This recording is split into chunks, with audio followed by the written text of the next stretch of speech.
you're having a wonderful day so far, and I hope that if you're not, this video can make it a little bit better. Anyways, today I'm just going to be going over who I think are the top 5 best chess players of all time, of course in my opinion. And since this is completely my opinion, I'd love to see who you guys would change or add into this list down below in the comments, and if you do so, I will definitely be reading through them and replying. Anyways, let's get right into the video. So the first player is definitely Tal. So, I love Tal's games and Tal's playstyle in general. It's just because it was so beautiful the way he sacrificed anything from a pawn to a queen, and he would create these wonderful mating attacks where if anybody was looking on to his game while it was still being played, we'd all think, oh, this is completely winning, oh, this is completely drawn, oh, this is completely lost. But he would just flip that evaluation on its head, and he'd create this wonderful combinations that would result in a beautiful mate just 10 moves later, and we'd all be thinking, how did he do that? But one thing about Tal that he's said many times in his books, and many people who are close to Tal have said this, is that when Tal played sacrifices, like a normal person and like me and you, we have to calculate all the variations, and finally we'll play the sacrifice knowing that it is safe. But Tal simply didn't have to do this. Once he played a sacrifice, he didn't have to calculate a bunch of variations, he just knew it was right. And I think this is just a natural talent and what made him such a deadly player. So a sad thing about Tal though is how many health problems he had. He was a very, very heavy smoker, and that's why between the ages 40 and 50, he had many bad health problems. Actually, a famous story is that Fischer visited him in a hospital bed, and he played a chess game with him when he couldn't attend a tournament because he was so sick. And he actually died when he was around 50 years old, which is again really, really sad and unfortunate.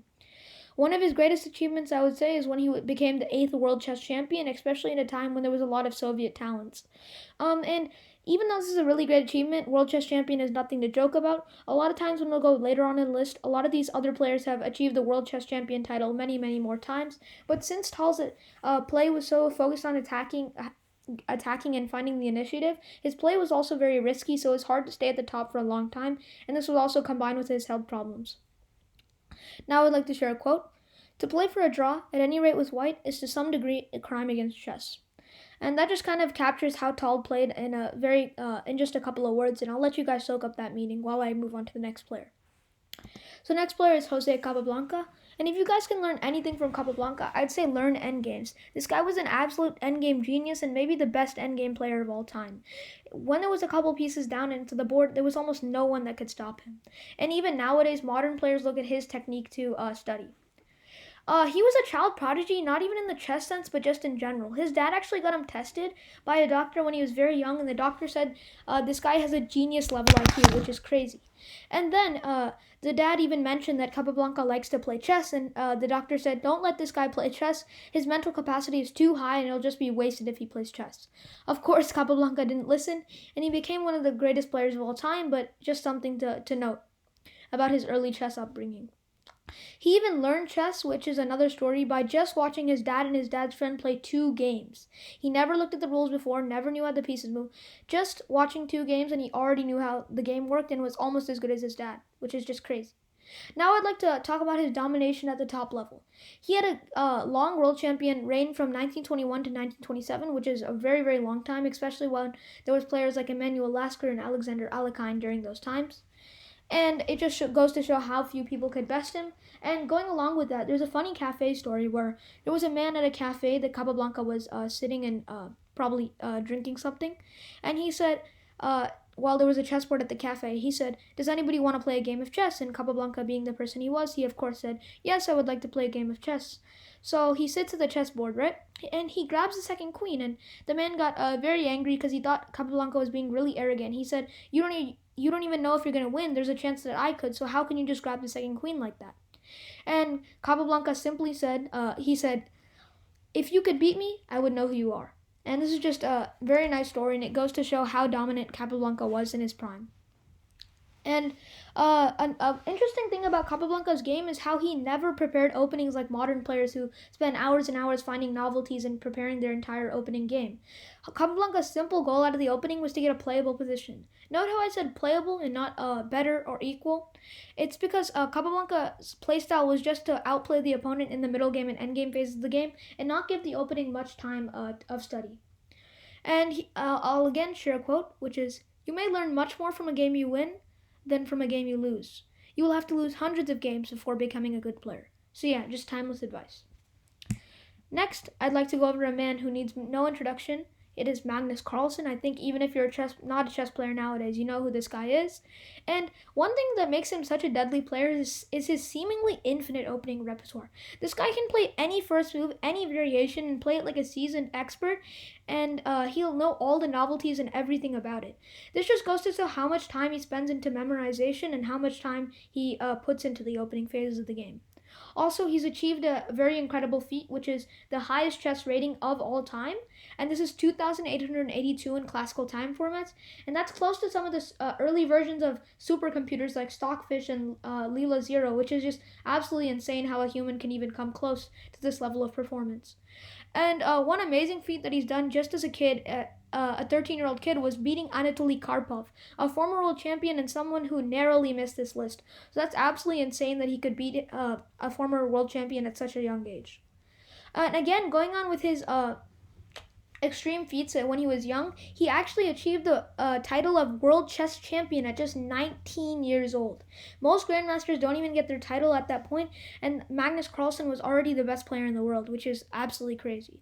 And going on with things that are absolutely crazy, his talent, especially, and his intuition is unmatched, especially at the top level nowadays. If you look at any of the online sites, he's almost always at the top in the Blitz and Bullet rating rankings, and even in the World Chess Champion match in 2018 against Fabiano Caruana was able to hold Magnus to a draw in all the classical time format games, but once it moved to a method of chess called Rapid, which was much more quick and much more relied on intuition, Magnus completely crushed Fabiano. And lastly, I'd like to share a quote, of course, which is, "My opponent is an idiot until proven otherwise." A very funny quote, and it's kind of, Magnus probably said it when he was just bantering around. Now, again, we have Garry Kasparov, one of the titans of the chess world. Garry Kasparov, in my opinion, had the greatest reign of all time for a chess player. As 225 out of 228 months in his chess career, he was ranked as the #1 player. And yeah, that's just crazy. I can't even wrap my head around it, how many years this guy and how consistent he was, especially at the top. And a lesson we can definitely learn from Garry Kasparov is how critical he was of his play. And no matter if he won or lost, he would analyze his games for hours, and he'd find the little things that he could do to improve even in the next game. This is what made so many people fear him.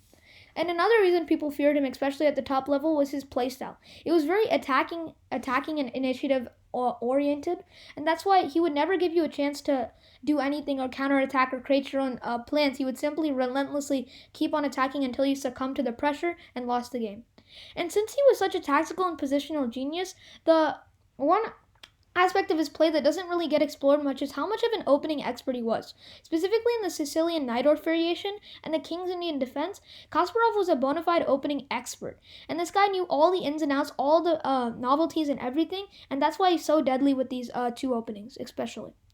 And lastly, I'd like to share a lesser known but very, very nice quote, which is, "When your house is on fire, you can't be bothered with the neighbors." Or as we say in chess, if your king is under attack, don't worry about losing a pawn on the queen side. And lastly, one of my favorite players of all time, and that is Bobby Fischer. At just 13 years old, Bobby Fischer played such a brilliant game that it was named the Game of the Century against Donald Bryan. Also, he dominated the U.S. Championship in 1970 or 1971, with a score of 11 wins and 0 losses. This is absolutely insane and a record that has yet to be broken, and I think will never be broken. Also, even though he was introduced to chess at a late age, Bobby Fischer achieved the title of International Grandmaster at just 15 years old, which is, again, just crazy. He was also the unofficial World Blitz champion in 1970 at an event that featured 3 former world champions, and at that time, and is still regarded as the World Blitz Championship. I think he was the biggest chess prodigy of all time, just of how his reign was so quickly to the top, even though he was introduced to the game at such a young age. It just showed his aptitude and genius at chess. And also, his off-the-board antics are kind of sad because his mental health was quite poor, and that's why he wasn't able to really show his talent to the fullest, and he was only the world champion for 3 years and subsequently quit chess after, which is very sad. And it's just... we couldn't enjoy his games that long, which is, again, just a really, really sad thing because of how great he was on the board. Lastly, to wrap up this video, I'd like to share a quote by Bobby Fischer, which is, "I don't believe in psychology, I believe in good moves." Anyways, I hope you enjoyed this video, and if there was anything you would change, please leave it down below in the comments. I'm very, very interested to hear. If you enjoyed this video, make sure to subscribe, like, and hit the notification bell. It'll help me a lot. Remember to stay fundamental, stay tactical. This is Fundamental Tactics Chess, signing off. Thank you.